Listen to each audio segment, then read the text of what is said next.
যা তোমার শরীরকে ক্ষয় করে, বুদ্ধিকে আচ্ছন্ন করে এবং আত্মাকে অধিপতিত করে, তাকে বিষ জেনে দৃঢ়ভাবে পরিত্যাগ করো। প্রত্যেকের জীবন আলাদা, প্রত্যেকের লড়াই আলাদা, প্রত্যেকের স্বভাব আলাদা। তাই সবার কাছে একই মানসিকতা আশা করাটাই ভুল। নিজের অতীতকে কোনো অনুশোচনা ছাড়াই গ্রহণ করো। নিজের বর্তমানকে আত্মবিশ্বাসের সাথে সামলাও এবং নিজের ভবিষ্যৎকে কোনো ভয় ছাড়াই মোকাবিলা করো। কোথাও কিছু শুনেছ বলেই তার উপর বিশ্বাস সম্পূর্ণ নিরর্থক। যতক্ষণ আর নিজের চোখে ও নিজে বুঝছো, ততক্ষণ কোনো জিনিসে বিশ্বাস করবে না। ফেলে দে তোর স্বাস্থ্যবাস্ত গঙ্গা জলে। দেশের লোকগুলোকে আগে অন্ন সংস্থান করার উপায় শিখিয়ে দে, তারপর ভাগবত পড়ে শোনাস। কখনো না বলো না, কখনো বলো না আমি করতে পারবো না। তুমি অনন্ত এবং সব শক্তি তোমার ভিতরে আছে। তুমি সব কিছুই করতে পারো। তীর্থে বা মন্দিরে গেলে, তিলক ধারণ করিলে অথবা বস্ত্র বিশেষ পড়িলে ধর্ম হয় না। যতদিন না তোমার হৃদয় খুলিতেছে, যতদিন পর্যন্ত না ভগবানকে উপলব্ধি করিতেছ, ততদিন সব বৃথা। স্বামীজি বলতেন, বারবার করা চিন্তা ও কর্ম মনের ভিতরে ছাপ ফেলে যায়।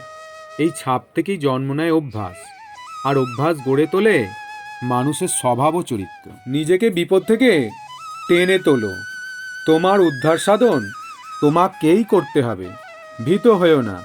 বারবার বিফল হয়েছে বলে নিরাশ হওয়ার কিছুই নেই। শিক্ষা হলো কেবল তথ্য শেখা নয়, শিক্ষা হলো মনের চিন্তা শক্তিকে প্রশিক্ষিত করা। যদি তুমি পবিত্র হও, যদি তুমি বলবান হও, তাহা হইলে তুমি একাই সমগ্র জগতে সমকক্ষ হইতে পারিবে। যে আগুন প্রয়োজনে উত্তাপ প্রদান করে, সেই আগুন অসাবধানতায় সর্বগ্রাসী হয়ে ওঠে। মনের ওপর নিয়ন্ত্রণ পেতে গেলে সবার প্রথম আমাদের শরীরের ওপর পূর্ণ নিয়ন্ত্রণ স্থাপন করা প্রয়োজন। স্বামীজি বলতেন, যেখানে অজ্ঞান সেখানেই ভয় জন্মায়, আর ভয় থেকেই আসে আসক্তি, পরাধীনতা। মানুষ তখন নিজের শক্তিকে ভুলে যায়, কিন্তু যে মুহূর্তে উপলব্ধির আলো জ্বলে ওঠে, সেই মুহূর্তেই বোঝা যায় মুক্তি বাইরে নয়, ভেতরেই ছিল। বই জ্ঞান দেয়, ভাষণ অনুপ্রেরণা জাগায়, কিন্তু মানুষের প্রকৃত শক্তি প্রকাশ পায় তার চরিত্রের দীপ্তিতে। স্বামী বিবেকানন্দ বলতেন, আমরা যখন কাজ করি তখন মনে করি জগৎকে উদ্ধার করছি। আসলে ঈশ্বরই আমাদের উদ্ধার করার সুযোগ দেন কর্মের মধ্য দিয়ে নিজেকেই শুদ্ধ করার জন্য। এটাই কর্মযোগের নীরব সত্য। স্বামীজি বলতেন, কেবল তথ্য বা পুঁথিগত জ্ঞান মানুষকে পূর্ণতা দেয় না।